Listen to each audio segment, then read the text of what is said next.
I saw a fascinating question pop up the other day for World of Warcraft, which is this: does race matter in this game? Which race should I play? I feel like, man, that's a great question, because it used to be, if you were looking at the old school way that most MMORPGs functioned. I love the animations here on the starting screen for all of these because they all do different things. Like, leave it on the hunter for a little bit. Dwarven hunters for the win, man. Anyway, it used to be, going back to like EverQuest, EverQuest 2, early games like that. It was very much a traditional sort of tabletop RPG style of saying, here's a race: human, elf, dwarf, whatever the case might be. They've got pros and cons, +5 agility, -5 constitution, plus this, minus that, it's so on and so forth. In World of Warcraft, especially if we're talking World of Warcraft retail in 2024, here we're in Dragonflight currently, moving towards the War Within this fall. But the way the game stands now is that each race does have its own unique sort of ability, but there isn't really that much importance given to the various racial components in World of Warcraft. If you're really into the meta and you're worried about that extra 1% dodge or 1% block or something, then yeah, you might care more than other people about what race you should play. But the reality is, it really comes down mostly to roleplay preference, and there are a lot of races to choose from in this game. This is one of the games, I'm not sure if this is true or not, so don't nail me to a cross for saying this, but if I'm not mistaken, World of Warcraft, I think, has more races than any other MMORPG out there when you consider the base races that the game came out with, which were human, dwarves, night elves, and gnomes on the good guys' side, and then orcs, undead, tauren, and trolls on the bad guys' side. And later on, they got blood elves, goblins, Pandarans, Drakthers, Volpera, Zandalari trolls, Maghar orcs, High Mountain tauren, the Nightborn. Over here we got the Draenei, the Worgen, the Pandaran, the Void Elves, Lightforged Draenei, the Dark Iron Dwarf, the Koltiran, and the Mecha Gnomes. There's a lot of different races to choose from. But let's just, for the sake of argument, let's choose, let's go with a dwarf. And go ahead and customize him. Let's say he's a warrior. And call him, I don't care, we'll do a randomized thing. Dorkaiden, right? And we're going to log in here in a second so you can see this, but essentially you can customize them as you see fit. All the different races have their own unique look and feel, and you can customize this as you see fit.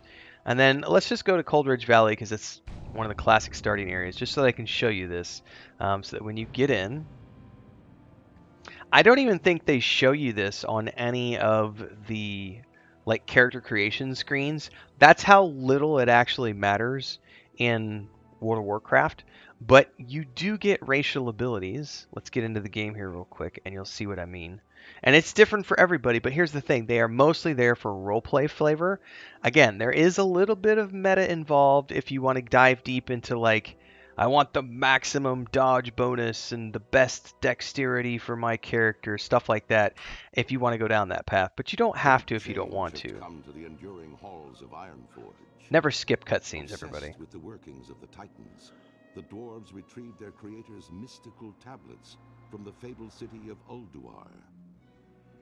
Activating one such tablet, King Magni Bronzebeard fell prey to a terrible curse that fused his statue-like form into the diamond heart of Ironforge itself. To compound this tragedy, Magni's estranged daughter Moira arrived, claiming her father's throne for herself and for her infant Dark Iron son. To avert civil war, the dwarves created the Council of Three Hammers, an uneasy coalition that would share power equally amongst the clans.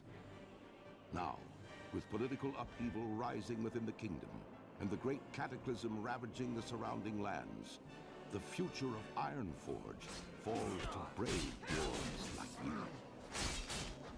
Brave dwarves like me. So let's run over here to the side really quick so that I can get away from all the chaos of that combat. And we're going to look down here, and I have this ability. The tooltip's on the bottom right, but this ability right here called Stone Form. I can actually open it up here and go into... here's some stuff for being a dwarf. Might of the Mountain. Critical strike damage and healing increased by 2%. This is a racial passive. We also get Stone Form, which is a racial instant. It removes all harmful poison, disease, curse, magic, and bleed effects and reduces all physical damage taken by 10% for 8 seconds.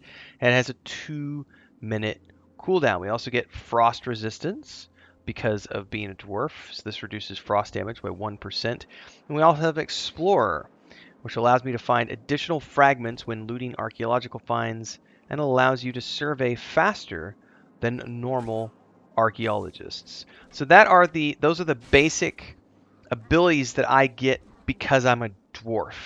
Now there are different ones for different characters. So just to show you what this looks like, we're going to go ahead and boogie out to one of my other characters here real quick. We're going to log out. It's going to take a minute to log out. But this is why I go looking at these things from the perspective of I'm a role player first. So my primary interest is in storyline, but there are people who really care about the extra couple of percent that you can get on these cooldowns. And if you're like talking top tier rating and top tier mythic plus dungeons and so on and so forth, this stuff can become important, but it's not like that important in the grand scheme of things as far as I'm concerned, because you can play the entire game, complete all the content on normal mode without ever needing to worry about the meta if you don't want to. But obviously, this is there for the people who ask the question, does race matter in World of Warcraft? Like, which race should I play? And the reality is, at the end of the day, you should just play whatever you think is going to be the most fun for you from a role play perspective, because that's really what this is mostly about. So let's open this up and we can go to the General tab and we will see some racial passives. So Jewel Crafting for the Draenei is increased by 5. We also get Heroic Presence, which increases your strength, agility, and intellect by 1, and it scales with level. So that's what it currently gives me. We also get Gift of the Naru, which heals the target for 20% of the caster's total health over 5 seconds. Those are a couple of little things you can look at. We also get Shadow Resistance, reduces shadow damage taken by 1%. And again, remember, there are a ton of races in World of Warcraft to choose from. Each one of them has its own unique racial bonus, and it's unfortunate that they don't show it, or at least I don't know where you could find it on the character creation screen when you're making a new character. So the only way I know of doing this would be to go to... Quick commercial break, everyone, to celebrate and give thanks to all of these amazing people who keep me on the air full time. Really appreciate the support. All you got to do is join as a member. You get access to private videos. You can also do super thanks on any upload or super chats and stickers on any live stream or premiere you see. And beyond that, don't forget we're multi-streaming over on Twitch now, so you can support over there as well. Thanks so much to everybody. Let's get back to the video at hand. I mean, is there any way to see any more information here? Like dwarves, right click for more. Oh, you can actually see their racial traits here. However, you can't... How do you hover over them? I guess it just, instead of hovering over them, you can right click and it shows you them. I didn't know this. See, I'm learning because I'm still a new player.